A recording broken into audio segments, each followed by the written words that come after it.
आप सभी का हमारे YouTube चैनल पर, जिसका नाम है सौरभ क्लासेस।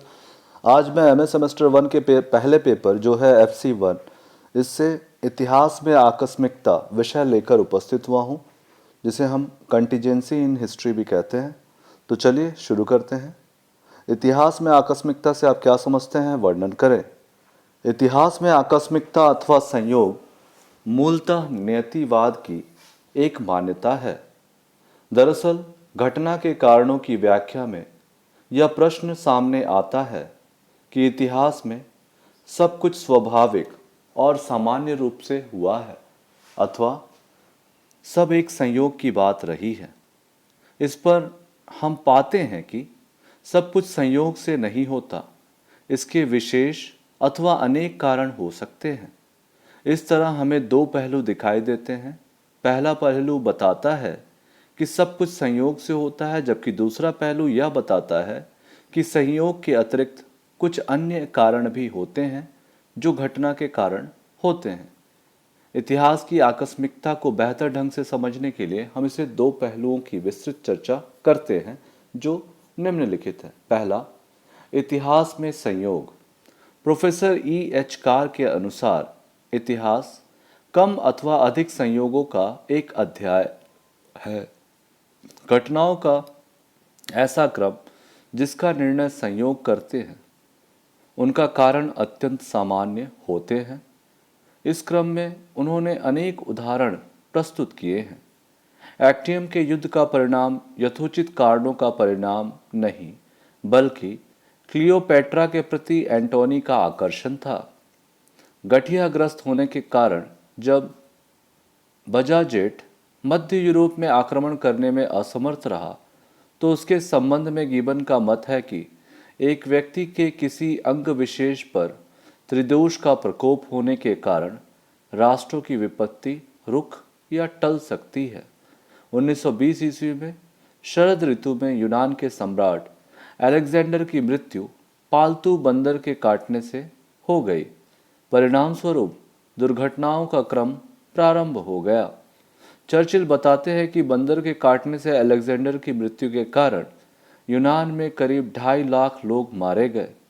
1923 ईस्वी में शरद ऋतु में बत्तखों के शिकार खेलते समय ज्वरग्रस्त होने के कारण ट्राटास्की को बाध्य होकर उस समय राजनीति से अलग होना पड़ा, जिसका लाभ स्टालिन को हुआ।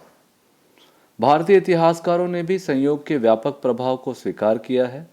1527 में खनवा युद्ध में बाबर द्वारा राणा संग्राम सिंह की पराजय का मुख्य कारण संयोग मात्र था। युद्ध की प्रारंभिक अवस्था में तीर से घायल होने के पश्चात उसे युद्ध छोड़ना पड़ा। डॉक्टर त्रिपाठी के शब्दों में राणा संग्राम सिंह की पराजय से राजपूत शक्ति का सूर्यास्त हो गया। 1545 ईस्वी में कालिंजर के घेरे के समय हथगोले के विस्फोट से शेरशाह की मृत्यु ने भारतीय इतिहास में एक महत्वपूर्ण अध्याय का अंत कर दिया।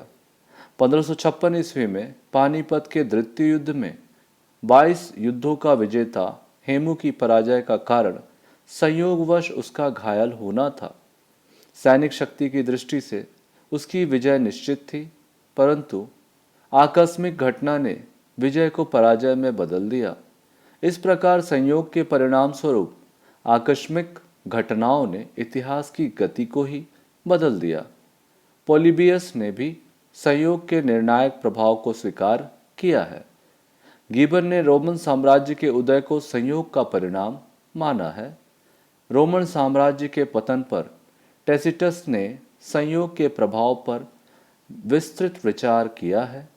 J.B. ब्यूरी ने संयोग संगठन के तत्वों की ओर ध्यान आकृष्ट किया है। इतिहास निश्चित रूप से दुर्घटनाओं का एक अध्याय है। प्रथम विश्व युद्ध के बाद राष्ट्रीय संकटों की पृष्ठभूमि में संयोगपूर्ण दुर्घटनाओं के क्रम में कैसर विलियम का अहंकार, वाइमर गणतंत्र के अध्यक्ष पद पर हिंडेनबर्ग का चुनाव तथा हिटलर के सम्मोहक व्यक्तित्व आदि संयोग का ही परिणाम था। कार्ल मार्क्स भी इतिहास में संयोग के महत्व को स्वीकार करते हैं। उन्होंने इतिहास में संयोग के 3 उपादान बताए हैं। पहला, यह घटना को गति दे सकता है, या बाधा पहुंचा सकता है, परंतु उसमें क्रांतिकारी परिवर्तन नहीं ला सकता। दूसरा, एक संयोग दूसरे द्वारा प्रदत्त होता है, इस प्रकार संयोग अपने आप में नष्ट होकर दूसरे को स्थान देते हैं। और तीसरा है, संयोग का विशेष प्रदर्शन व्यक्तियों के चरित्र में होता है। ट्रटास्की ने इस सिद्धांत का समर्थन किया है। उसके अनुसार आकस्मिक दुर्घटना किसी कमी को पूरा करती है और स्वयं रद्द होती रहती है। इस तरह यह स्पष्ट हो जाता है कि संपूर्ण इतिहास संयोग के ईश्वर से प्रभावित है। इतिहास में संयोग की उपेक्षा करना कठिन है। संयोग के कारण इतिहास की गति को बाधा ही नहीं पहुंचती, बल्कि प्रायः इतिहास गति का प्रवाह विपरीत दिशा में देखा गया है।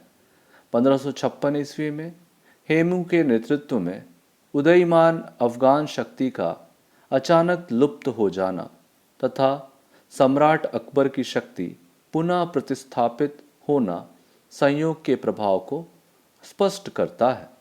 दूसरा है हमारा, इतिहास में संयोग नहीं। कुछ इतिहासकारों का मानना है कि इतिहास में संयोग को किसी घटना का मूल समझ बैठना एक महान भूल है। ओकशाट बताते हैं कि इतिहास में किसी अदृश्य शक्ति के हस्तक्षेप को स्वीकार करने का तात्पर्य इतिहास को अनैतिहासिक स्वरूप प्रदान करना होगा। इतिहास में ना तो कोई दुर्घटना होती है और ना कोई हस्तक्षेप करता है। ऐतिहासिक क्रम का विवरण बिना किसी अवरोध से अपने आप स्पष्ट होता रहता है। पी गार्डिनर ने भी इस तथ्य को स्वीकार किया है। जब कोई इतिहासकार संयोग की चर्चा करते हुए अदृष्ट शक्ति के हस्तक्षेप को बताने का प्रयास करता है तो घटना को समझने के लिए जटिल समस्या बन जाती है। उन्होंने बताया है कि इतिहासकार को कारणों की क्रमबद्धता में निहित कार्यक्रमबद्धता में नियम विहीन तत्वों के प्रभाव को स्वीकार नहीं करना चाहिए। ईएचकार के अनुसार संयोग के महत्व को मान्यता देने का तात्पर्य इतिहासकार के मस्तिष्क का दिवालियापन है। ईएचकार ने तो स्पष्ट लिखा है कि इतिहास को दुर्घटनाओं का एक अध्याय कहकर इतिहासकार अपने को अक्षम स्वीकार करता है।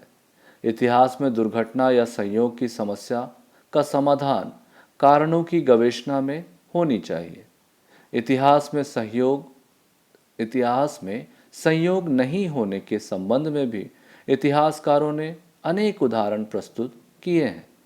क्लियोपेट्रा के प्रति एंटोनी का आकर्षण अस्वाभाविक नहीं था।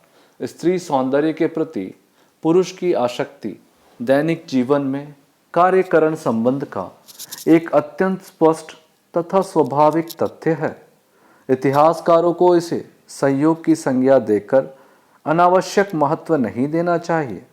इतिहासकारों को एंटोनी की पराजय के अन्य कारणों की गवेषणा करनी चाहिए। स्टालिन के साथ संघर्ष में ट्राटस्की का बतख शिकार के समय ज्वरग्रस्त होकर निष्क्रिय हो जाना संयोग की बात नहीं थी। ईएचकार ने लिखा है कि किसी क्रांति अथवा युद्ध का अनुमान पहले से लगाया जा सकता है, परंतु शरद ऋतु में जंगली बत्तखों के शिकार के परिणाम का अनुमान कठिन प्रतीत होता है। इसी प्रकार स्टालिन की सफलता का कारण ट्राटस्की की निष्क्रियता नहीं, अपितु स्टालिन का व्यक्तित्व और उसके साथ अन्य कारण रहे होंगे। अतः इसे संयोग कहकर अन्य कारणों की उपेक्षा नहीं करनी चाहिए। इसी प्रकार 1527 में खनवा के युद्धों में राजपूतों की पराजय का कारण मात्र संयोगवश राणा संग्राम सिंह का घायल होना ही नहीं, अपितु इसके अन्य कारण भी थे। 1556 में पानीपत के द्वितीय युद्ध में हेमू की पराजय का कारण केवल उसका घायल होना ही नहीं, बल्कि अकबर के व्यक्तित्व के साथ अन्य कारण भी सहायक थे। इसी प्रकार नेपोलियन बोनापार्ट द्वारा सर्वोच्च सत्ता को प्राप्त करना संयोग की बात नहीं थी। इसके उत्थान के अन्य कारणों की गवेषणा करना इतिहासकार का कर्तव्य हो जाता है। जिसे इतिहासकार संयोग की संज्ञा देते हैं वह कारणों की क्रमबद्धता का एक कारण हो सकता है। कारणों की व्याख्या में संयोग को अनावश्यक महत्व देने का तात्पर्य इतिहास को अनैतिहासिक स्वरूप प्रदान करना होगा। निष्कर्ष देखें, इस तरह इतिहास में आकस्मिकता के दोनों पहलुओं पर दृष्टिपात करने के पर हम पाते हैं कि कई इतिहासकार इतिहास में अदृश्य शक्तियों को मान्यता देते हैं जिसे वे आकस्मिकता या संयोग स्वीकार करते हैं, परंतु कई इतिहासकार इसे स्वीकार नहीं करते। दरअसल इतिहास को समझना स्वयं में काफी कठिन कार्य है, इसलिए विभिन्न इतिहासकार इस पर अपना अपना दृष्टिकोण रखते हैं।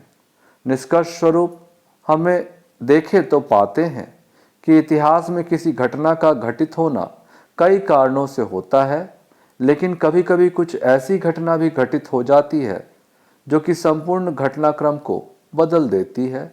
इसलिए इन दोनों मतों को हमें स्वीकार करना चाहिए कि इतिहास में संयोग होते हैं और नहीं भी।